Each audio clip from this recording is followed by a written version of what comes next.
तो शाही ने फिर मुझे बोला कि you are the type of personality के जो एक फीमेल पॉप स्टार जो है वो बन सकती है, जैसे कि एक ज़माने में नाज़िया हसन थी। और हमें जो इत्तलात मौसूल हुई हैं, आप बहुत ज़िद्दी हैं और बस जिस बात पे आप अड़ जाती हैं वो करके रहती हैं। वो चीज़ जो है वो मेरे में डेफिनेटली है। मैं एक चीज़ के पीछे पड़ जाऊँ तो वो पीछे ही पड़ जाती हूँ। आप ज़रा पैसे की लालची हैं और दैट्स व्हाई आपने जो लव मैरिज की है वो भी एक ऐसे शख्स से की है जो कि बैंकर हैं। पाकिस्तान में तो आपने बहुत अच्छा काम किया है। क्या आपको कभी पड़ोसी मुल्क भारत से किसी काम की ऑफर हुई हो? खानियों को बहुत ऑफर्स होती थी। टप्पू जवेरी या दीपक परवानी या माहीन खान या जितने भी जो नामवर लोग हैं, रिजवान बेग हो गए। लाहौर की मार्केट में कराची की लड़की काम नहीं कर सकती। क्या आपको टैक्स डिपार्टमेंट की जानिब से बारहा दफ़ा नोटिस मिले? पेशी के लिए मुझे बुलाया हुआ। पाकिस्तान के डिजाइनर्स हैं जिनको आप कहती हैं कि बेस्ट है। Finishing is amazing is Nomi Ansari, Ayesha Farooq. Situation Pakistan की चल रही है सियासी तौर पे, आप इस पे क्या कहेंगी? अगर किसी को पैसा खाना भी है तो वो चले खा के अपनी कब्र में उसको जाना है।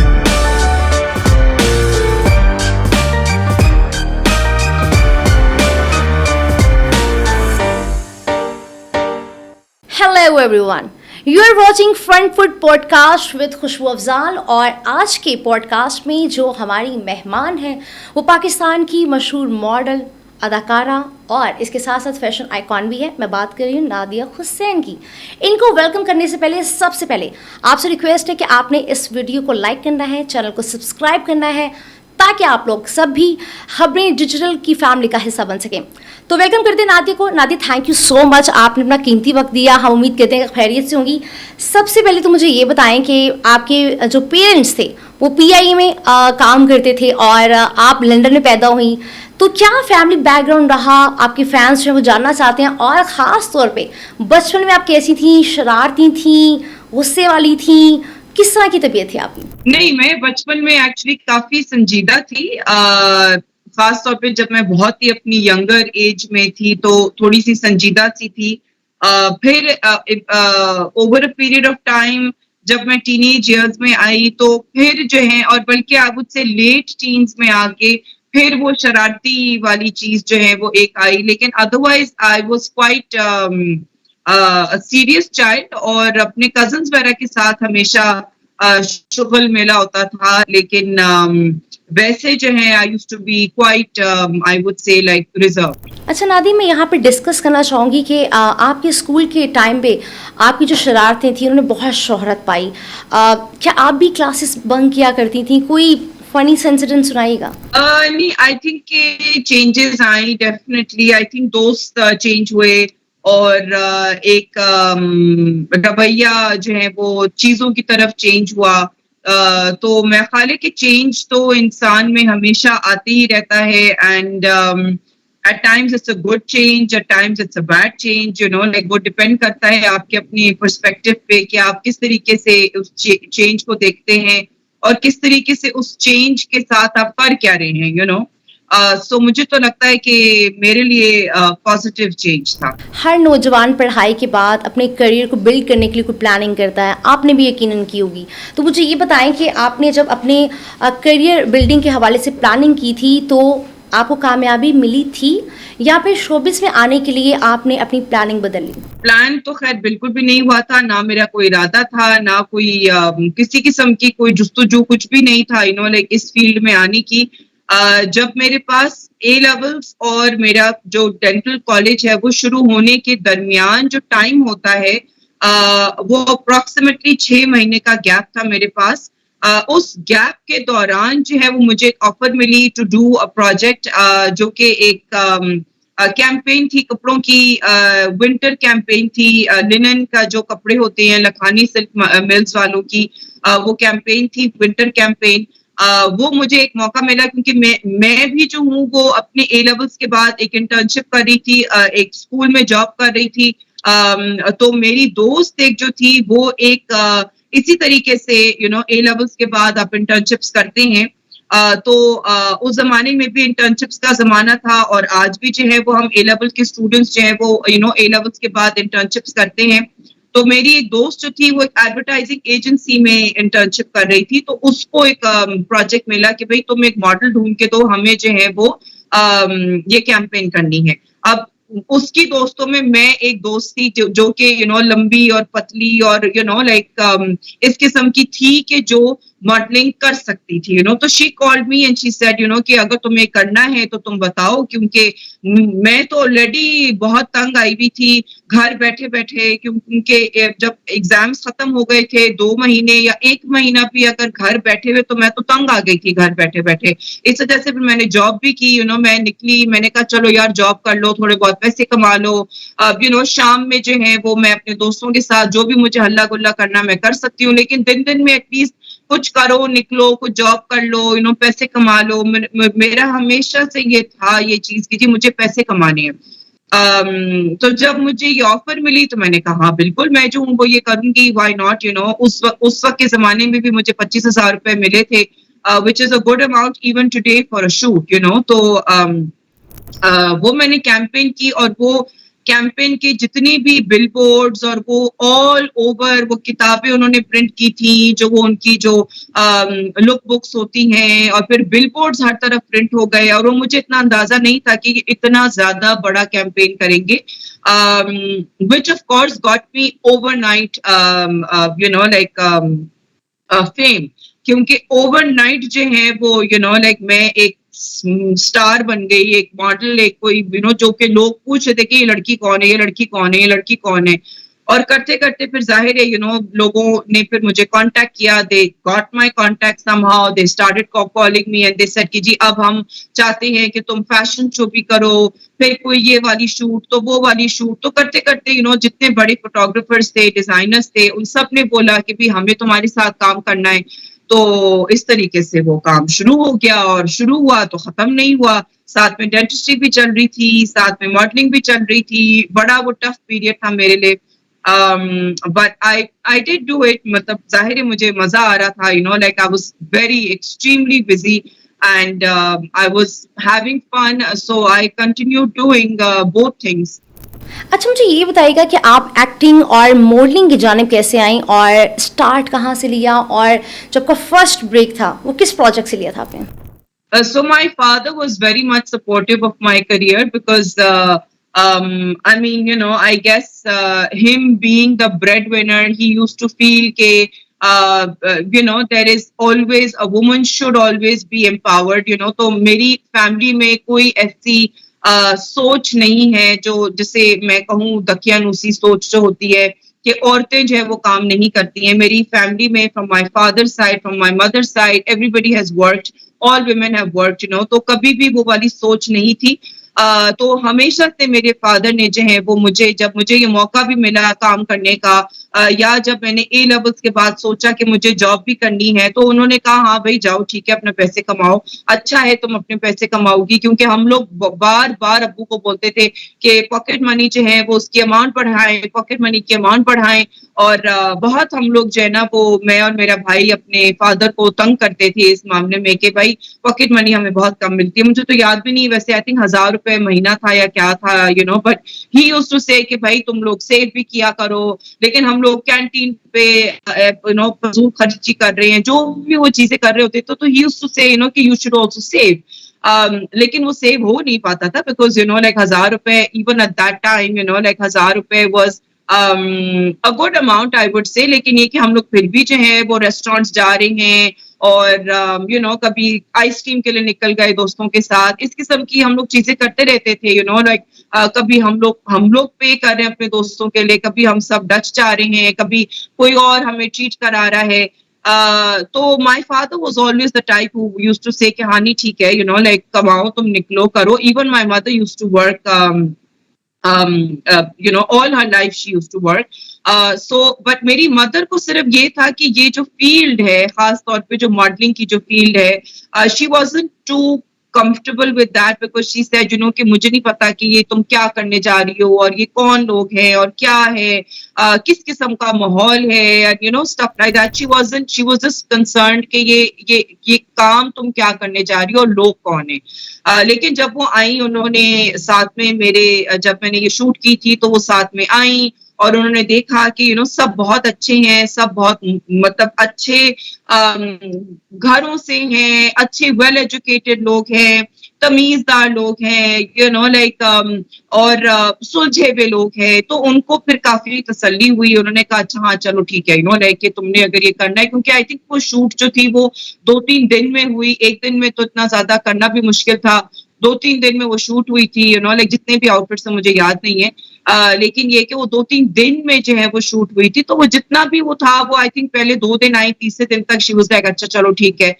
फिर जब मैंने फैशन शो किया, फिर वो वापस से मेरे साथ आई। उन्होंने कहा अच्छा हाँ ठीक है, मैं ज़रा देखूँ कि क्या माहौल है और क्या चल रहा है यहाँ पे। लेकिन फिर वो अगेन 1-2 फैशन शोज़ में या 2-3 मैक्सिमम फैशन शोज़ में मेरे साथ आई। फिर उन्होंने वहाँ पे भी देखा, फ़रीहा अल्ताफ थी या इमरान कुरैशी था, या टप्पू जवेरी या दीपक परवानी या माहीन खान, या जितने भी जो नामवर लोग हैं, रिजवान बेग हो गए, जो उस जमाने के जो टॉप के जो नाम थे, जब उन्होंने उन लोगों से मुलाकात की तो उनको अगेन बहुत तसल्ली हुई। उन्होंने कहा अच्छा चलो ठीक है, कि मेरी बेटी अपने आप को संभाल लेगी, she is gonna be well taken care of.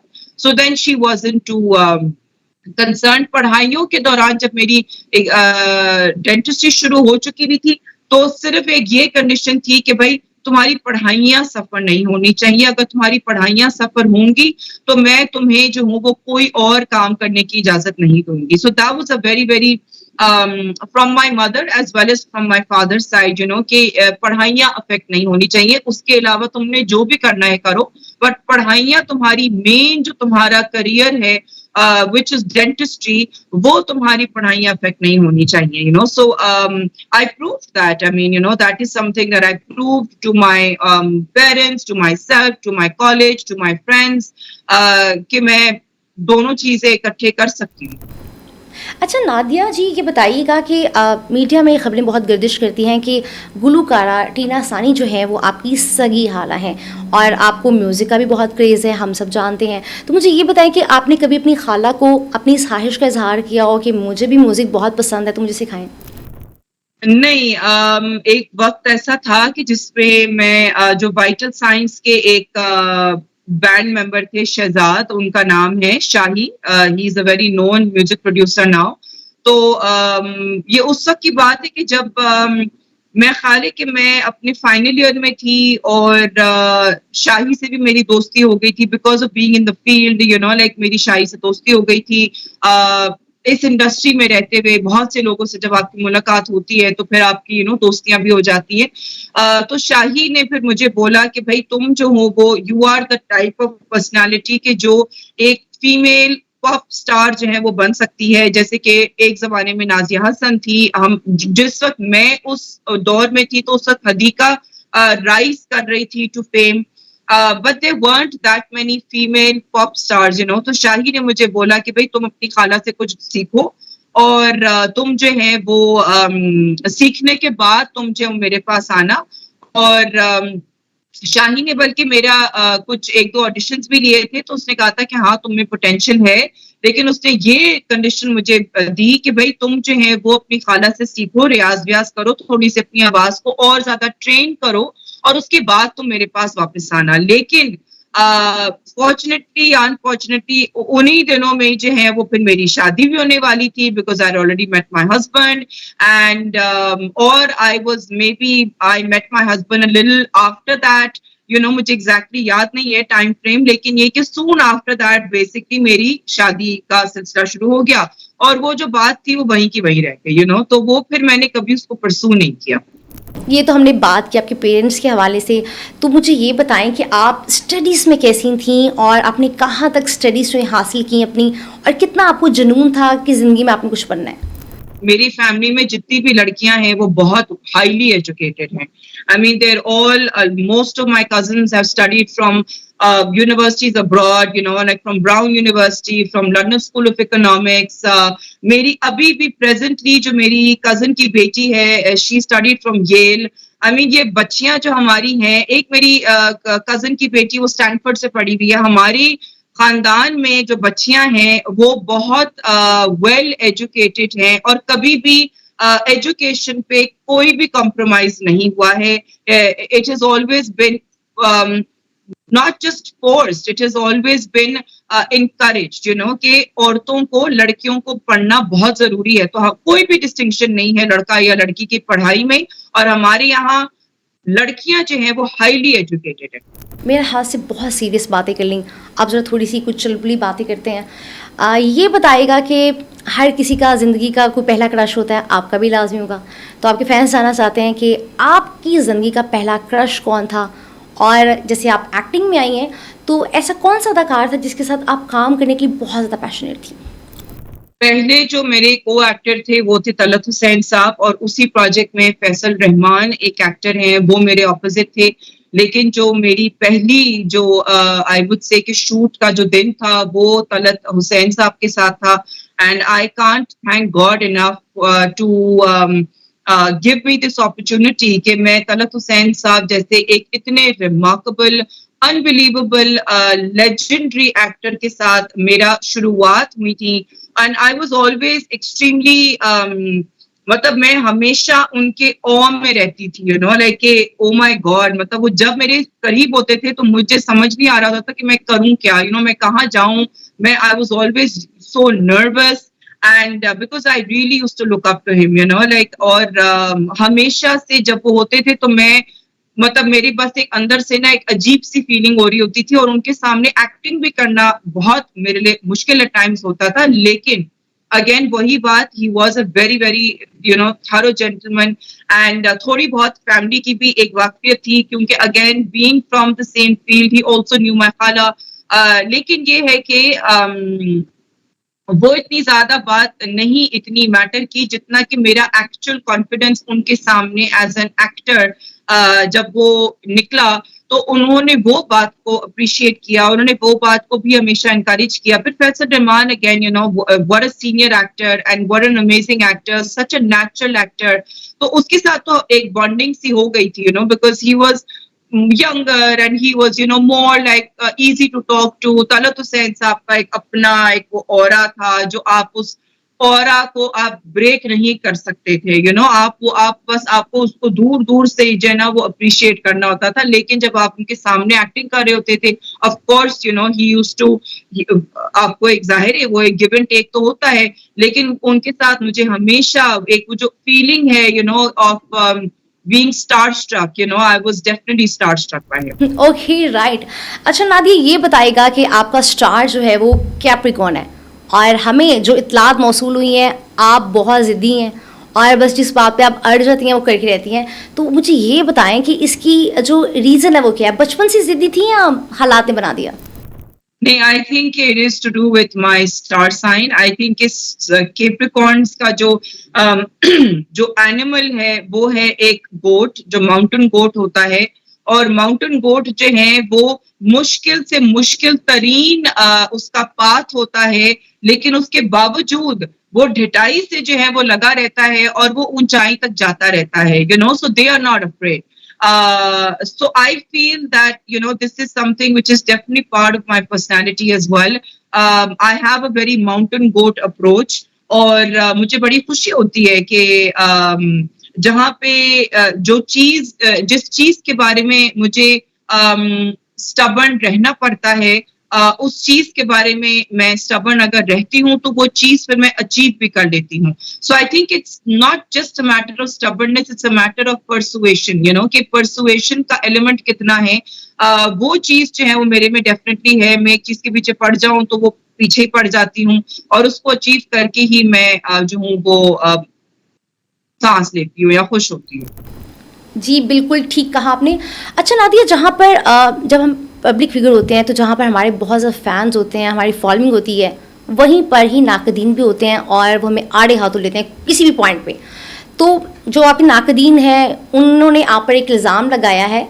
उनका कहना है कि आप ज़रा पैसे की लालची हैं, और दैट्स वाई आपने जो लव मैरिज की है वो भी एक ऐसे शख्स से की है जो कि बैंकर हैं, क्योंकि आपका हदफ जो था वो अमीर बंदा था। तो मैं जानना चाहती हूँ कि मैं इस पे आपकी स्टेटमेंट लूँ, आप क्या कहती हैं?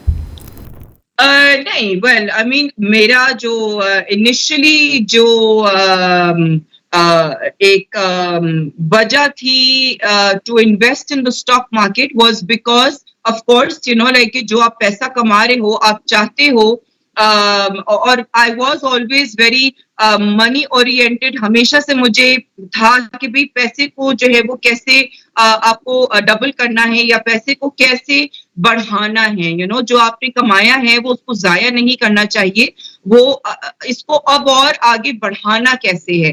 तो वो चक्कर जो था वो उस चक्कर में क्योंकि मेरी दोस्तें भी जो थी वो बैंकिंग में ऑलरेडी थी, मौजूद थी। तो वो हम सबको शौक था कि यार अब कुछ ऐसा काम करें कि जिसके अंदर हमारे पैसे जो है वो खड़े बैठे घर बैठे ही जो है वो ज़्यादा हमें पैसे मिल जाएँ। अगर हमने 1 लाख इन्वेस्ट किया, 1 लाख का 2 लाख हो जाए तो क्या फ़र्क पड़ता है और किसको बुरा लगेगा वो। तो वो हम लोगों ने सोचा था कि हम लोग स्टॉक्स में इन्वेस्ट करेंगे। तो मेरी जो दोस्तें हैं उन्होंने इन्वेस्ट किया, उन्होंने पैसे भी कमा लिए। लेकिन उन्होंने मुझे नहीं बताया हुआ था कि हमने ऑलरेडी इन्वेस्ट कर लिया हुआ है। क्योंकि क्योंकि मेरा स्केड्यूल बहुत टफ होता था, कॉलेज भी चल रहा है, शूट्स भी चल रही हैं। तो मेरी दोस्तों से जितनी भी मेरी लाइक फ़ोन पे जो बात हो रही होती थी या कभी बात भी नहीं हो रही होती थी, अगर 10 दिन 2 हफ्ते गुज़र गए, उस दौरान में उन्होंने पैसे इन्वेस्ट करके उन्होंने रिटर्न्स भी लाइक ले लिए, क्योंकि अगर 1 लाख का 2 लाख भी हो गया तो वो उन्होंने मुझे बताया नहीं। जब मेरी मुलाकात हुई उनसे after like I don't know 10 days, 2 weeks, जो भी वो ड्यूरेशन था, तो उस वक़्त जब उन्होंने मुझे बताया और वो लोग आपस में दोनों बातें कर रही थी कि हाँ यार वो हमने ये वाला खरीदा, अच्छा तुमने ये वाला खरीदा, कितना खरीदा, ये किया, वो किया, किस रेट पर खरीदा। मैंने कहा तुम लोग किस चीज़ की बात कर रहे हो? तो उन्होंने कहा कि नहीं हम लोग जो है वो हमने ये स्टॉक्स खरीदे।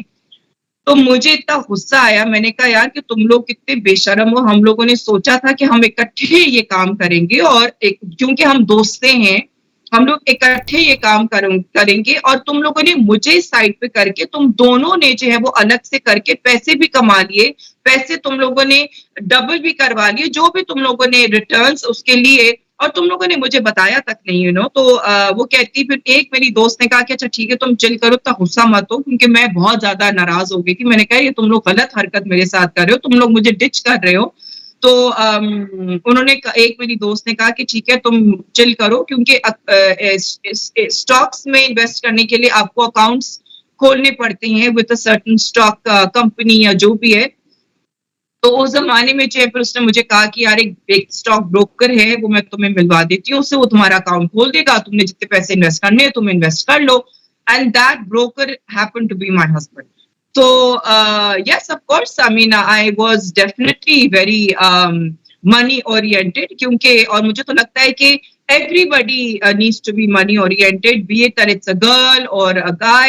आजकल के तो ज़माने में जितना महंगाई हो रही है, तो जितना आप जो है वो लाइक इंटेलिजेंट पैसे के साथ आप इन्वेस्टमेंट्स करते हैं या पैसे को किस तरीके से इंटेलिजेंटली घुमाते हैं कि वो आपको उसका रिटर्न आए, I think everybody needs to learn that.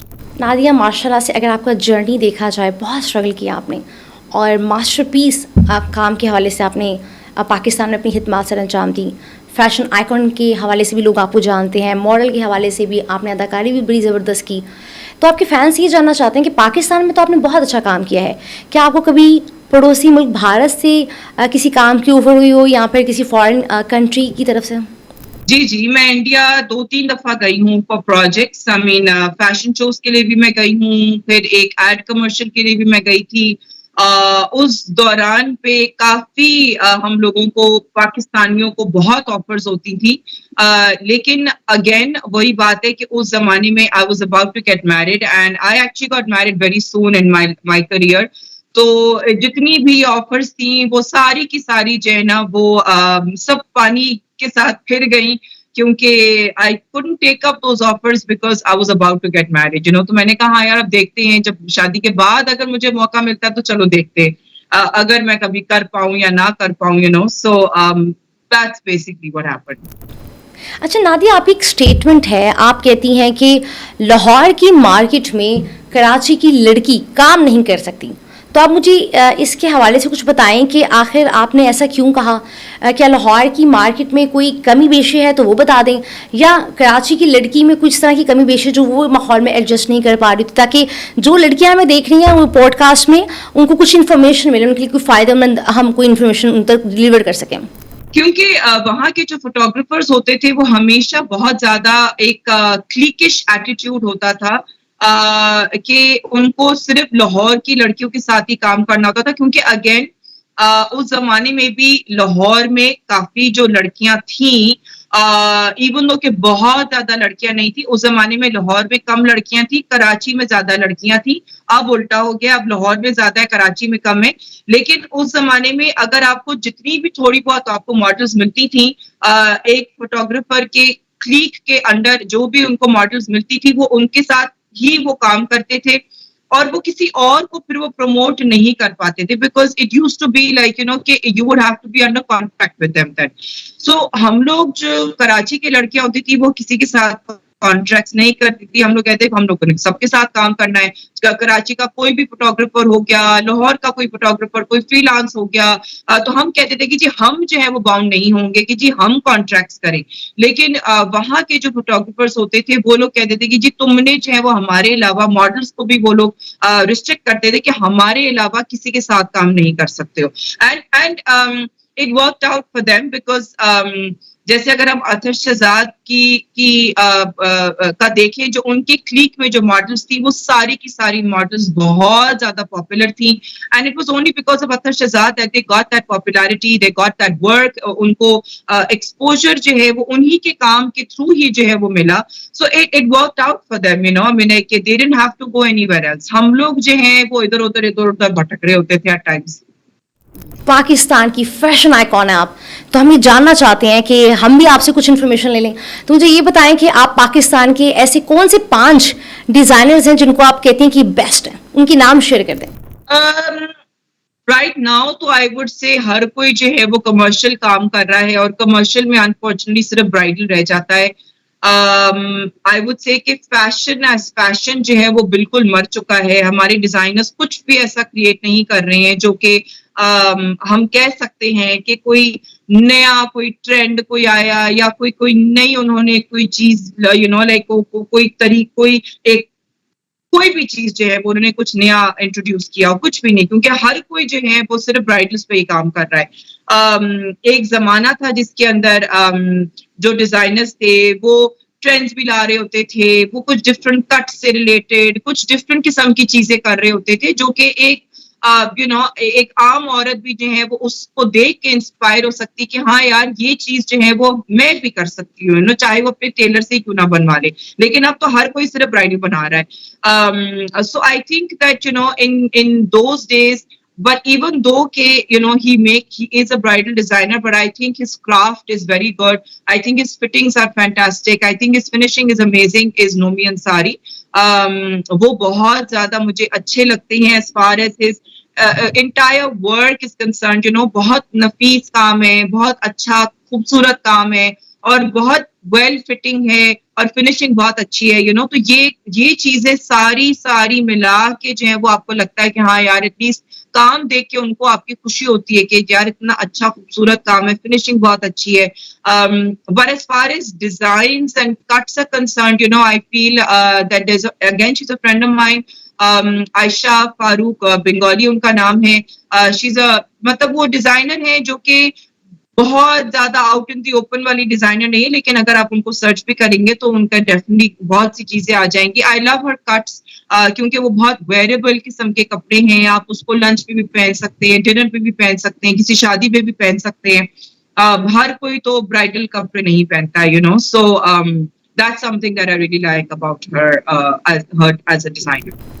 अच्छा, मुझे ये बताएं, ये क्या माजरा था कि आपको टैक्स डिपार्टमेंट की जानिब से बारहा दफ़ा नोटिस मिले, और समटाइम्स तो ऐसे हुआ कि आप जेल जाते रही हैं, तो क्या वजाहत आप देना चाहेंगी? ऐसा आप ही के साथ क्यों हुआ? ये टैक्स डिपार्टमेंट नहीं था, ये लेबर डिपार्टमेंट था। लेबर डिपार्टमेंट से मुझे एक नोटिस आया हुआ था, वो मुझे पता भी नहीं था कि ये नोटिस किस चीज का नोटिस है और क्या है। आई मीन अगेन एक बिजनेस का एक एस्पेक्ट है वो, क्योंकि जब कोई बिजनेस करता है और खास तौर पे जब वो कोई सेलिब्रिटी होते हैं, तो लोग और ज्यादा उनको तंग करने के लिए आते हैं, डिपार्टमेंट वाले और ज्यादा तंग करते हैं। तो लेबर डिपार्टमेंट भी एक ऐसा डिपार्टमेंट था जिसका मुझे कोई इल्म नहीं था कि ये कौन सा डिपार्टमेंट है, क्या है, इनका क्या काम है। और उन्होंने जो नोटिस भेजा हुआ था वो ना मेरे सैलून पे आया हुआ था, ना मेरे घर आया हुआ था। मेरी अम्मी के कोई अल्लाह के पिछवाड़े वाले पता नहीं कोई पोस्ट बॉक्स में उन्होंने वो डाला हुआ था नोटिस। वो क्या नोटिस था आई हैव नो आइडिया।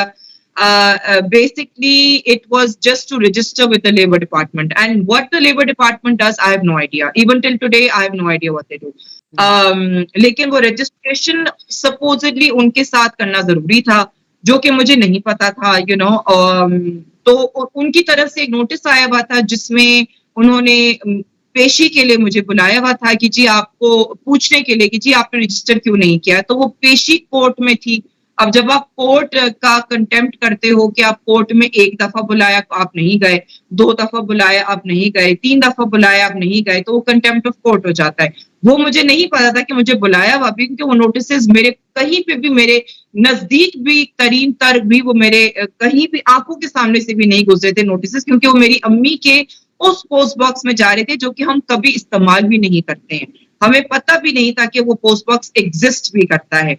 वहां वो आई डोंट नो कि वो कैसे पोस्ट बॉक्स में जा रहे थे, इवन दो कि उस वक्त मेरी शादी हो चुकी हुई थी, मेरा सैलून था, मेरा चौथा बच्चा हो चुका था, ऑलमोस्ट लाइक मतलब 10-12 साल हो चुके हुए थे मेरी शादी को, तो मेरे घर की एड्रेस पे भेज देते, लेकिन वो अम्मी के कोई ऐसी एड्रेस पे भेजते कि वो मुझे या मेरे सैलून भेज देते, सीधा साधा मेरे सैलून भेजते वो नोटिस, लेकिन वो मेरी तरफ नहीं आ रहा था। तो जब 3 दफा कंटेम्प्ट ऑफ कोर्ट होता है तो आपको जो है वो एक अरेस्ट वारंट आपका आता है, क्योंकि आपको कोर्ट जाना पड़ता है। Contempt of court is a contempt, अगर आप नहीं जाते हैं तो इट्स अ कंटेम्प्ट। तो कंटेम्प्ट के चक्कर में जो है वो अरेस्ट वारंट मुझे भेजा गया, but that was only because I had not registered in the labor department, and that was it. अच्छा नादिया, समझ नहीं आई आपको जितने प्लेस मिले उसमें मोस्टली आपको नेगेटिव रोल दिया जाता था। माशाल्लाह यू लुक सो प्रिटी। आपको कोई रोमांटिक रोल भी दिया जा सकता था, कोई कॉमेडी रोल भी दिया जा सकता। क्या समझती हैं कि नेगेटिव रोल ही हमेशा आपको क्यों मिले? मैंने वैसे अब तक जो है वो मैंने मिक्स ही किए हैं, लेकिन ज्यादा आई वुड से कि नेगेटिव मिले। मेरा पहला प्रोजेक्ट ही जो है वो नेगेटिव था। उसके बाद जो सेकंड वाला जो मेरा प्रोजेक्ट था फिर यूं लव हुआ, उसके अंदर मेरा नेगेटिव नहीं था, लेकिन अगेन थोड़ी सी बिगड़ी हुई सी लड़की थी। उसके बाद फिर एक मैंने प्रोजेक्ट किया जिसके अंदर अगेन फैसल कुरैशी मेरे साथ था। वो क्या था, माने ना ये दिल, वो वाला एक मेरा प्रोजेक्ट था। उसमें भी जो है वो मैं थोड़ी सी नेगेटिव किस्म की बीवी बनी। फिर ये जो प्रोजेक्ट आया लेडीज पार्क, जो कि जियो का प्रोजेक्ट था, बहुत ही बड़ा प्रोजेक्ट था, जिसके अंदर अगेन जैसे मैंने कहा आसिफ साहब के साथ मेरा पेयरिंग थी। उसके अंदर मैं बड़ी जोवियल सी और बड़ी हंसमुख सी और बड़ी इस किस्म की फिर मेरी एक पर्सनालिटी थी। फिर मैंने एक और प्रोजेक्ट किया मिट्ठू और आपा, उसके अंदर वो हम टीवी पे था। वो उस प्रोजेक्ट में मेरा बहुत ही अलग किस्म का रोल था। साड़ियां पहनी हुई, ओवर किस्म की ज्वेलरी पहनी हुई, पान चबाती हुई और लाल लिपस्टिक लगाती हुई। वो मेरा शब्बीर जान के साथ में ऑपोजिट थी, इवन दो कि मेरी शादी हुई भी थी एक बौने से, और वो भी एक बुड्ढा बौना था जो कि एक रिच बुड्ढा बौना था। और वो मुझे बड़ी खुशी थी कि हाँ यार बुड्ढे बौने से मेरी शादी हुई, तो ये तो वैसे ही उसको मर जाना है। मैं जो हूँ वो उल्टा शब्बीर जान, जो कि मैं तो खैर उनसे बहुत छोटी थी, लेकिन मैं उनको वो फ्लर्ट उनके साथ कर रही होती थी। तो वो एक बड़ा मजे का कैरेक्टर था। मिट्ठू और आपा उसका नाम था। उसमें हिना दिल पजीर थी, सबा हमीद थी, उसके अंदर शब्बीर जान थे, उसके अंदर और कौन था, उसके अंदर काफी लोग थे। वैसे मिट्ठू और आपा में भी बहुत अच्छा बड़ा प्रोजेक्ट किया था, वो हम टीवी का था। तो वो वाला एक बड़ा कॉमेडी टाइप एक वो कैरेक्टर था, डिफरेंट किस्म का एक रोल था। और उसके बाद भी मैंने प्रोजेक्ट्स किए हैं, लेकिन बहुत ज्यादा वो प्रोमिनेंट नहीं हुए हैं। वो अगर मैंने कोई मजाहिया टाइप कोई कॉमेडी टाइप अगर की हूँ, वो बहुत ज्यादा प्रोमिनेंट नहीं हुए हैं। बट आई डू फील, फिर एक मैंने जिसके अंदर वो हम टीवी का अगेन प्रोजेक्ट था, जिसके अंदर आयजा और वो जो ओबी उस्मान क्या नाम है उसका, नहीं नॉट ओबीटी, जो वो है जो रमजान प्ले जो आयजा का आया था बहुत पहले की बात है, उसके अंदर मैंने एक रोल किया था जिसके अंदर मैं एक वो बनी थी, जो मुंशी जो होते ना, जो कि जादूगरनी टाइप जो औरतें आती हैं घर में, वो कंप्लीट कॉमेडी था। और वो लोगों ने बहुत देखा, क्योंकि वो कोविड के दिनों में था, तो वो जो हम टीवी पे जो वो वाला प्रोजेक्ट चल रहा था, रमजान प्ले था ये मेरा जो प्रोजेक्ट, जो मैंने वो वाला जो रोल अदा किया था वो काफी पॉपुलर गया था, इवन दो कि एक ही एपिसोड में मैं आई थी। चलिए ठीक हो गया। अच्छा मुझे ये बताएं कि जहाँ पर हमने एंटरटेनमेंट के बहुत से क्वेश्चंस पूछे, आपकी जर्नी के हवाले से, स्ट्रगल के हवाले से, आपके लाइफस्टाइल के हवाले से, वहाँ पर हम जाते रहते पाकिस्तान के हवाले से आपसे कुछ जानना चाहते हैं। इस वक्त जो करंट सिचुएशन पाकिस्तान की चल रही है, ख़ास तौर पे सियासी तौर पे, आप इस पे क्या कहेंगी? सियासत में बहुत ज्यादा पार्टिसिपेट नहीं करती, लेकिन जिस जमाने में इमरान खान शुरू में जब वो पावर में आ रहे थे तो we were all of course very excited कि वो आ रहे हैं। एंड अभी भी मैं एज सच किसी पॉलिटिकल पार्टी को इतना ज्यादा सपोर्ट नहीं करती हूँ, ना इतना ज्यादा किसी के खिलाफ भी बोलती हूँ, बट ऑफ कोर्स जो ओवरऑल हालात हैं उसके ऊपर मैं जरूर बोलती हूँ। कि जो ओवरऑल हालात तो चल रहे हैं वो बहुत मतलब मुझे तो ये लगता है कि भाई अगर किसी को पैसा खाना भी है तो वो चले खा के अपनी कब्र में उसको जाना है, लेकिन जो उसको काम करना है, जो उसको चीजें फराहम करनी है, जो आप टैक्सेस लेके टैक्सेस के नाम पे आप लेके जो आपको काम करने हैं एटलीस्ट वो करो। जो सहूलियात आपको पहुंचानी है, जो लोगों के लिए जो आप काम कर रहे हो, जिन लोगों ने आपको उस पोजीशन में डाला उनके लिए काम करो। तो इस तरीके से मैं फिर हर एक को पॉइंट आउट करती हूँ। वो ना सिर्फ लाइक जरूरी नहीं है कि वो एक पर्टिकुलर पार्टी हो, वो कोई भी जो है वो पार्टी की कोई भी चीज हो सकती है। जैसे कि अगर हम जो है वो सिंध में बैठे हैं तो यहाँ पे पीपल्स पार्टी है। अगर ओवरऑल की बात की जाए तो ओवरऑल में of course like we know कि जी नून लीग है। सो अगर मुझे ओवरऑल के बारे में कोई बात करनी तो मैं नून लीग को भी पॉइंट आउट करूंगी, अगर मुझे कराची से रिलेटेड बात करनी मैं पीपल्स पार्टी को भी पॉइंट आउट करूंगी। तो मेरा कोई ताल्लुक किसी एक पार्टी से नहीं है। बड़ा हिम्मत करके आपसे सवाल करी, मुझे ये बताएं कि आपकी सारी फील्ड जो है वो मॉडलिंग, शूट्स, ब्रांड के आप करती रही हैं, तो बेतहाशा आपने जो है ना ब्रांड के साथ काम किया है। कभी ऐसा कोई इत्तेफाक हुआ हो कि आपने बोल्ड शूट भी कर ली हो?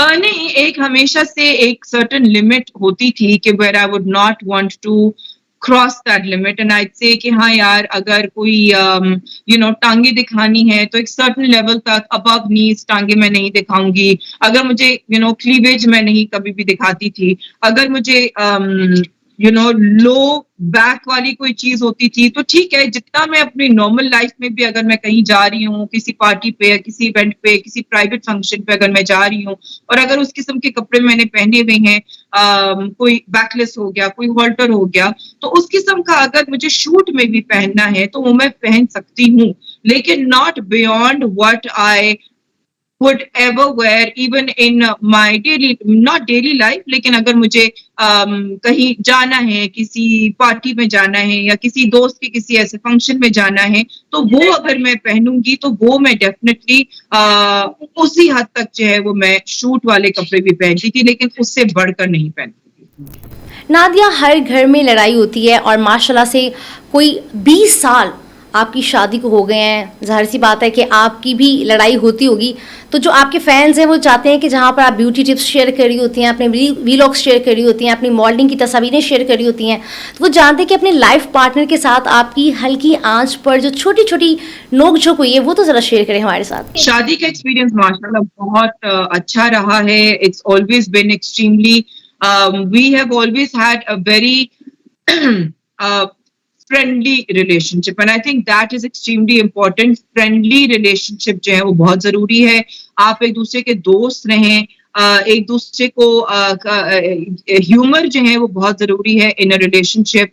Trust is extremely important, respect is extremely important.